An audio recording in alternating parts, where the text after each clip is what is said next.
What an incredible environment. I don't know that I just got a text from my wife. I've never seen our fans not leave the stadium like that, even when it rained. You know, Claude may have mentioned that at the start of the second half, there wasn't an empty seat in the house other than the ones they purchased. And our fans were elite today. We asked them to be. They responded, and they get the second place vote because the players on this team bought in, and they understood the plan. They executed the plan. They played extremely physical. They played without ego, and they played complementary football, which is always important. Really proud of the way our guys played. That'll open it up. Was there, do you think in retrospect of this game, Coach, there was a little bit of a validation of complementary football? You said that a lot here lately, using that term. Well, I mean, I don't think we have to validate complementary football. We've been playing complementary football around here for a long time. I just think that's the way you should play football. We talked all week about hunting with a purpose. You know, Drew Brandon gave our team an incredible message on Friday, and he gave them a history lesson. But it was great for the players to hear it and buy in. They gained confidence as the week went on to the plan, and they stuck to the plan, and they executed well. You know, we still turned the ball over too much, but some of that was on the weather conditions. But I was just so proud of how selfless the players were. And guys, we were a beat-up football team coming into this game. You know, we had 2 O-linemen that really couldn't go, didn't practice all week. Ladd couldn't go 2 days this week. Beefy went down during the game. Nolan was out. We had a lot of players dinged up, and a lot of guys stepped up to play for them. Kirby, how aggressive was that game plan? I saw you on Game Day today talking about cornerbacks being on islands, potential hidden heroes. I mean, just how hung out were some of those guys in coverage? Well, they'll never be not hung out when you play them. I mean, there's not another way to do it. So, like, if you play them, you're going to be hung out because you can't put 2 people 45 yards from the ball. You can only put 1. But our kids understood the plan. I mean, they stuck to the plan. The plan was really hard practice, a lot of reps, a lot of organization, a lot of details in terms of how fast we can we duplicate their speed, maybe even faster. Can we get lined up? Can we execute? Can we stop the run? Those were all questions that we had coming in, and you know, we don't get to play against that kind of offense, so it's tough to prepare for. Kirby, you were asked before earlier in the week about how Keeley had played. Comes out, has that interception. Just what did you think of his performance? Yeah, he's resilient. He's a competitor. You know, he texted me on, I guess it was Sunday morning as we were getting ready for Tennessee, and he's like, "Can I come see you?" And I'm like, "What's going on?" And he's like, "I want number 11." I'm like, "Well, that's just not the game plan. You know, it's not what we're doing. We're going to do it the way we think is best." And I appreciate your energy, your enthusiasm, but we're going to put a plan together, and we're going to ask you to execute it, and he bought into that. He practiced really hard this week. It was important to him to play well. Kirby, players were saying that Nolan Smith kind of spoke your team a little bit before the game. Kind of what effect did that have? I didn't hear him. I know I heard his voice talking in there, but I don't know exactly the message and what he said. But I mean, there was a lot of guys that spoke up and said, "Hey, this guy would be out there giving it all for us. The thing we can do is come out and compete and play for him." Because, you know, Nolan's unique. Nolan plays for the University of Georgia, and every kid we got plays for the University of Georgia, but Nolan Smith cares dearly about this university. He would give anything. He'd go out there and play with that arm, even if it meant hurting him in the NFL. He doesn't care. He wants to win. He's a competitor, and those guys are hard to find and rare. And some of his messaging and his presence, I told him he could impact this game, just getting guys to go line up faster. Kirby, what is the blueprint for replacing 15 draft choices that we're witnessing in real time? Recruit hard, play with physical toughness. I really don't think it's, I think everybody, you know, in the SEC recruits well. Everybody's got good football players around them. Yeah, you got to go sign good football players.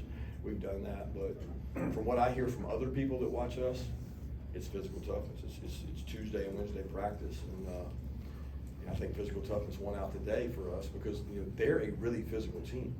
People don't understand that. They're extremely physical. They run the ball between the tackles. And until you take that away, it doesn't matter. It doesn't matter what you do outside. You better be able to strike people and get off blocks. Jalen Carter, coach, getting him back, just obviously he made plays, but is his presence also ignite something in interior defense line? I think it gave us some juice in it. It was one thing it gave us was depth. I And we had 2 guys in that room, come up with the flu this morning, and I'm like, Jada's gonna have to play more snaps, and he took it head on, and I don't know how he ended up playing, but he's certainly an energy boost in terms of the confidence the other players have in him. Kirby, a lot of attention. Kirby, a lot of attention on Hooker this week. What about your quarterback's play? I thought our quarterback played really good. He played within the system. He understands our system. He puts us in the right place so much. The drive before the half, I mean, that was just clockwork for him to eat their time and guarantee that they didn't get a double possession, because they were getting the first possession in the second half. And it was critical. That middle 8 that he did a phenomenal job. If anything, I slowed him down because I wanted to make sure they didn't get a possession. But he converted that 3rd and 5, and it only left us with 1 play instead of 2. But he knows what he's doing. He understands it. I think he can tell you there's still mistakes, but when you put that much pressure on a kid and that much decision making, you're going to have some of that gray area sometimes. But going into the half, you were like, I'm not letting them get the ball back. As soon as you got like the 30 or 40, when was it? Yeah, I probably didn't do a good job there. Like it's one of those deals that we were talking on the headphones the whole time. We had 3 timeouts, so we were never worried about it. It's a cat and mouse game, because he's over there. He called timeout. Then he got a 2nd down and about 4 or 5, and I'm looking at him and he's like, man, he knows he's helping us. And I'm looking across like, are you gonna call timeout? And if you're not, I might. And he wanted the extra possession, and he was, he ended up not doing it. And then when the clock was running, Stetson was ready to snap it and convert the 3rd down. And if we didn't get the 3rd down, I didn't want them getting the ball back, because they've been able to be explosive and score quickly. Kirby, you mentioned resiliency. I assume you were questioning about Ladd McConkey. He's had some drops, and I think he was the lead receiver today, had that long touchdown. Just what have you seen from him, and what did you see from him? The guy just runs till his tongue hangs out. I mean, we have to temper him in practice. We got to slow him down. He's going to run himself to death. And then we check his GPS, we check his volume.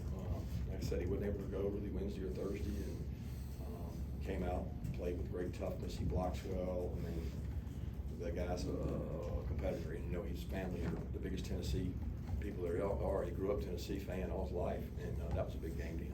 Coach, getting back to the noise for a second, off the top of your head, do you ever recall legal procedure / false start, calls in one game? Notre Dame, due to maybe. noise? I don't know, y'all tell me. Notre Dame seemed like 20 of them, but it was electric. And you get that when you have a good defense in front of you and a really good crowd.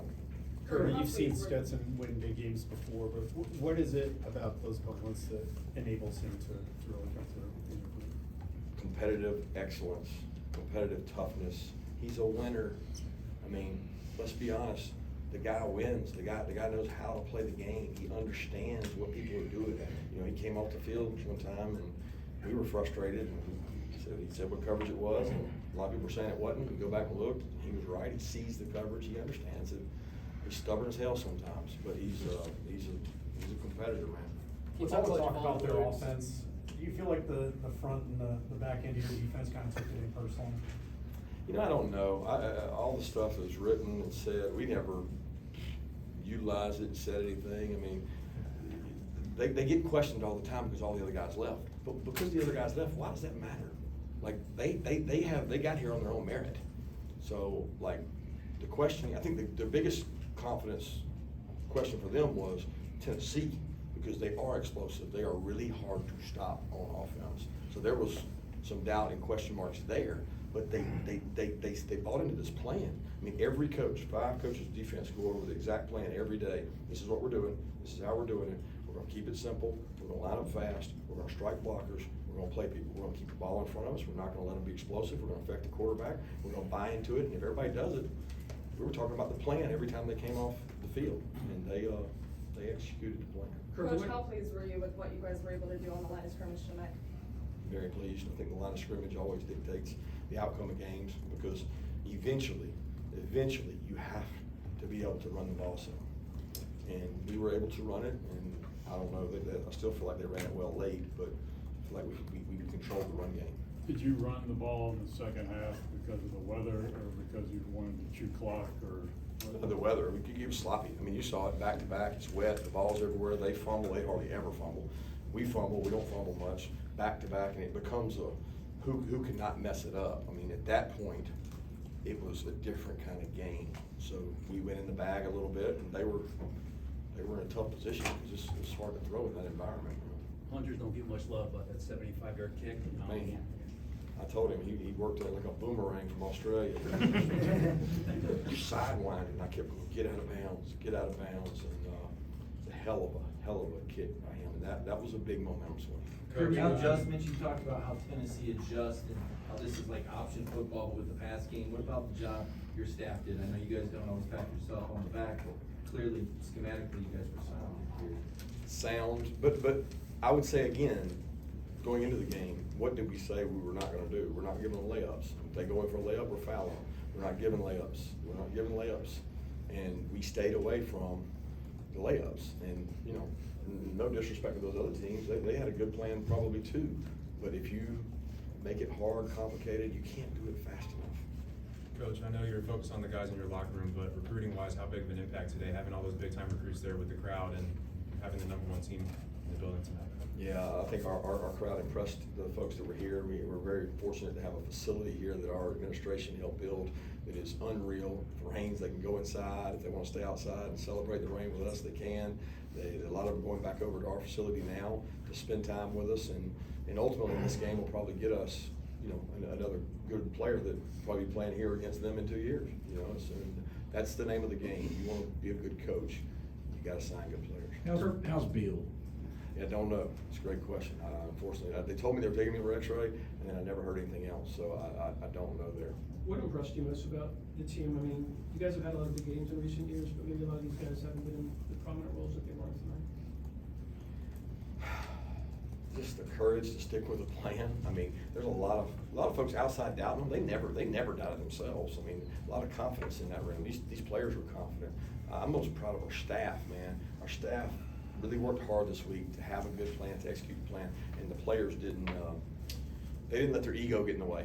Game day's here, SEC Nation's here, everybody's here. It's the biggest matchup in Athens. I'm gonna stick to the plan. And the plan was to execute your job, play in and play out, be explosive on offense, push the pocket on the rushers, and they did that. Why were you guys able to execute the plan that you talked about when some of the other teams that the Tennessee's played this year have not? I don't know. I don't know the other team's plan. You know, I don't know.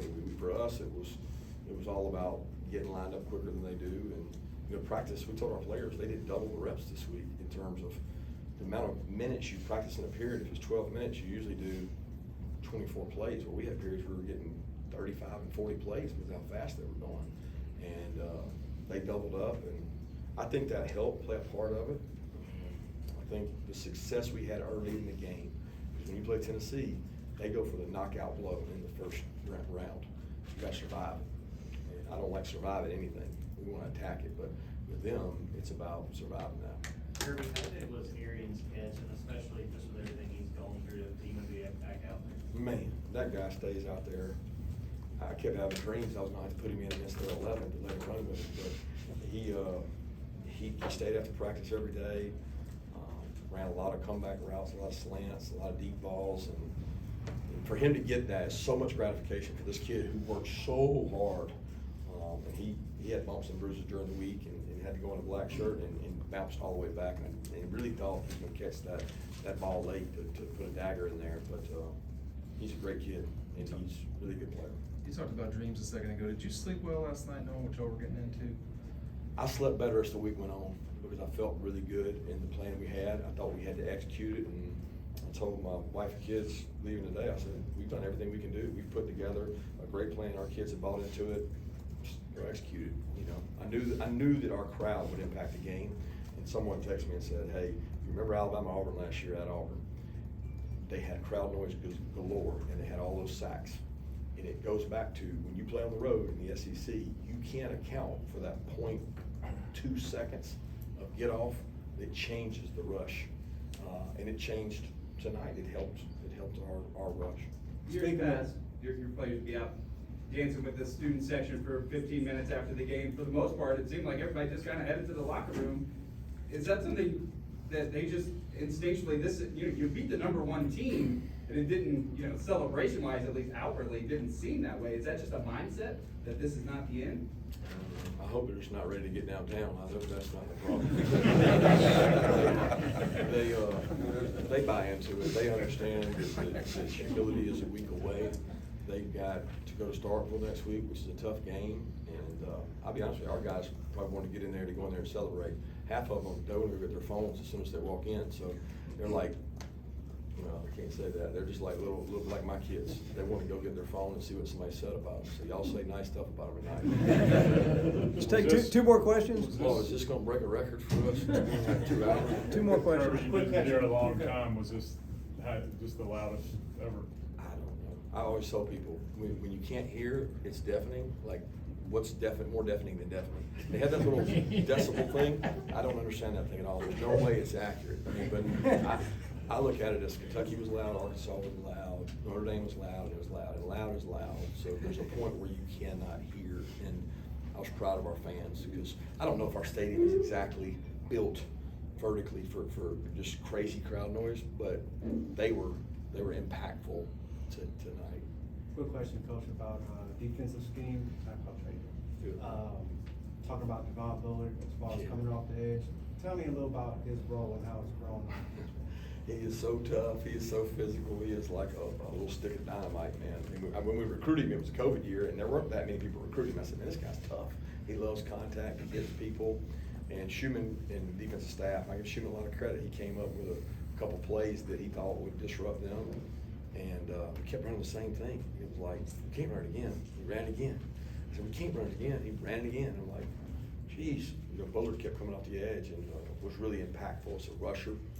And the guys in the back end held up. So I was really proud of those guys. Look, I want to make sure I'm super proud of our offense because I personally think coming into that game, Tennessee's defense was really peaking and getting better. They had played really good football, guys. They attacked the ball. They do good in the red area. They got a good defensive unit, and our offense came out to play. Thanks. Thank you.